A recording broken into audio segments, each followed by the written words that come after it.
యాక్చువల్‌గా అండి ఈరోజు నేను అయితే గ్యాస్ట్రిక్ ప్రాబ్లమ్స్ గురించి డిస్కస్ చేద్దాం అనుకున్నాను. కానీ ఆహ్, ముందు ఏమి తినకూడదో తెలుసుకుంటే తినాల్సినవి ఏదైనా ప్రాబ్లమ్ రాకుండా చేసుకోగలిగినవి బావుంటుంది కదా! అందుకని ఫస్ట్ ఏం తింటే మన ఆరోగ్యాలు ఇలాగా కొంచెం డ్యామేజ్ అవ్వడం, తేడాలు రావడం జరుగుతుందో ముందు అవి ఒకసారి డిస్కస్ చేద్దాం. హాయ్! వెల్కమ్ టు హోమియో మీకోసం. Sudharamana homeo clinic, doctor Padmaja, Tadepalligudem. అంటే ఏం తింటే ఏం ప్రాబ్లమ్ వస్తుంది? అవి అవాయిడ్ చేస్తే చాలా వరకు మనం ప్రాబ్లమ్స్ తగ్గించుకోగలుగుతాం కదా! అంటే నేను చెప్పేదేంటంటే ఇప్పుడు చాలామంది పిల్లలు క్లినిక్‌కొచ్చే పిల్లల్ని చూస్తుంటే వాళ్ళ పేరెంట్స్ ఏం అడుగుతారంటే, "మా పిల్లలు ఎదగట్లేదండి. సన్నగానే ఉంటున్నారు. లావు అవ్వట్లేదు. తింటున్నారు. శుభ్రంగానే తింటున్నారు. బట్ గ్రోత్ చాలా తక్కువగా ఉంటుంది. ఎందుకో అస్తమాను ప్రతి చిన్నదానికి జ్వరం రావడం, లేదంటే రొంప రావడం, లేదంటే ఏదో ఒక ప్రాబ్లమ్ రావడం జరుగుతుంది. కారణం ఏంటంటారు? ఏదో ఒక ఎలిమెంట్ ఫీవర్, వార్మ్స్ కంప్లెయింట్ ఇవన్నీ రిపీటెడ్‌గా వస్తున్నాయి. కారణాలేంటి?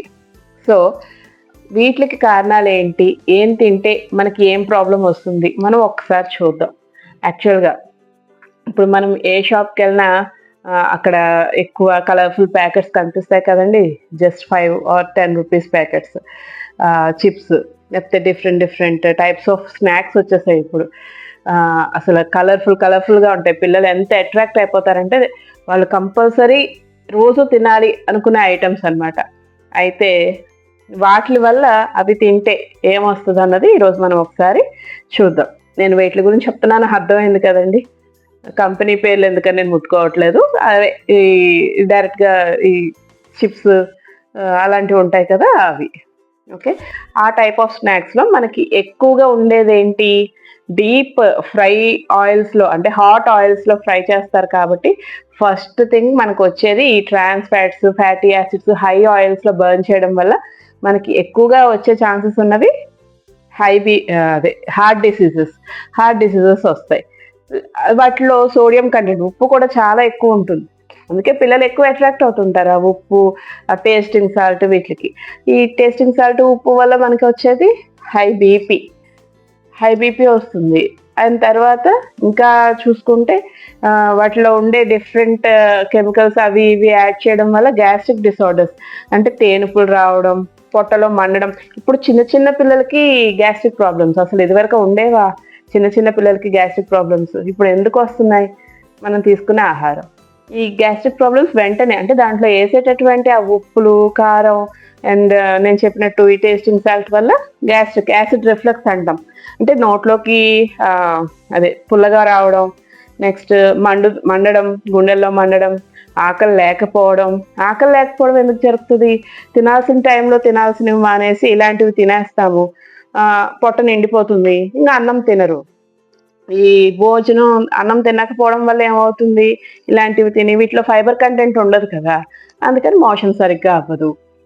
ఆ ప్రాబ్లమ్ వస్తుంది. అక్కడి నుంచి గ్యాస్ట్రిక్ ఎయిల్మెంట్స్ అలా రకరకాలుగా ఇంకా తీసుకుంటే ఇంకా డీప్‌గా ఎళ్తే యాక్రిలమైడ్ అనే ఒక ఎలిమెంట్ ఉంటుంది వీటిలో. దానివల్ల క్యాన్సర్స్ వస్తాయి. Different types of cancers. ఈ క్యాన్సర్స్ వల్ల డిఫరెంట్ క్యాన్సర్స్. ఇంకా క్యాన్సర్ గురించి చెప్పేదేముందండి అవన్నీ మన ఆరోగ్యానికే ప్రమాదకరం కదా! హెల్త్‌కే ప్రమాదకరం క్యాన్సర్స్ అంటే. ఇక అవైపోతే ఒబేసిటీ ఆయిల్ కంటెంట్ విపరీతంగా ఉండడం వల్ల లావైపోతారు. లావయ్యి అక్కడి నుంచి టైప్ 2 డయాబెటిస్‌లోకి పెడుతుంది. సో, ఈ కేవలం ఈ ప్యాకెట్స్‌లో ఉండే చిప్స్ ఇవి తినడం వల్ల మనకొచ్చే డిసీజెస్ ఇప్పుడు నేను చెప్పింది. ఏది కనెక్ట్ అవ్వలేదు. లివర్ డిసీజ్ వస్తుంది, డైజెషన్ ప్రాబ్లమ్స్ వస్తున్నాయి, డయాబెటిస్ వస్తుంది, క్యాన్సర్స్ వస్తున్నాయి, బోన్ డికే వస్తుంది. అసలు అబ్జార్ప్షన్ ఎంత పూర్‌గా ఉంటదంటే నేను చెప్పేదేంటంటే ఈ గ్యాస్ట్రిక్ ఇంటెస్టైన్స్ లైనింగ్ ఏదైతే ఉందో అది కూడా పాడవుతది వీటిల వల్ల. అది ఎప్పుడైతే పాడవుతదో మనకి పేగుల నుంచి ఏదైతే మన ఆహారం ఏ ఆహారమైనా పేగుల నుంచి అబ్జార్బ్ అవుతది. అంటే బాడీలో బ్లడ్‌లోకి మనం తినే ఏదైనా విటమిన్స్ అన్నీ అబ్జార్బ్ అవ్వాలంటే ఈ పేగుల్లోంచి వెళ్ళి దాంట్లోకి వెళ్ళాలి. అలాంటిది ఈ పేగుల్లో ఉన్నటువంటి లోపల ఉండే పొర అది మొత్తం డ్యామేజ్ అయ్యి చక్కగా తిన్న ఆహారం ఏది మనుషులకి వంట పట్టదు ఇలాంటివి తినే వాళ్ళకి. దానివల్లే మనం తినే ఆహారం వంట పట్టక నీరసం, నిస్సత్తువ ఇవన్నీ వస్తాయి. సో, నేను ముఖ్యంగా చెప్పేది ఏంటంటే ఈ ప్యాక్డ్ ఫుడ్ ఇంకా పిల్లలు అడుగుతారు, కానీ ఏ 10 రోజులకో నెలకో ఎప్పుడైనా ఒకసారి నాట్ బ్యాడ్, కానీ రెగ్యులర్ బేసిస్లో మాత్రం ఇవ్వద్దు. ఎంత హానికరమైనవి వేస్తున్నారంటే దాంట్లో రిపీటెడ్గా దానికి అలవాటు పడిపోయి అదే ఎడిక్ట్ లాగా. ఇప్పుడు చూడు, స్మోకింగ్కి ఎలా ఎడిక్ట్ అయిపోతున్నామండి, అలాగే వీటికి కూడా ఎడిక్ట్ అవుతున్నాం. ఏమి తక్కువ డిసడ్వాంటేజెస్ లేవు కదా, ఇప్పుడు చెప్పాను కదా, అన్నిటినీ డ్యామేజ్ చేస్తుంది. అండ్ మోర్ ఓవర్, నేను ఇందాక చెప్పలేదు, గ్లూటెన్ కలిగి ఉంటాయి ఇవి. ఈ గ్లూటెన్ వల్ల సీలియాక్ డిసార్డర్ వస్తుంది, దానివల్ల సేమ్ మనం తినే ఆహారం వంట పట్టదు.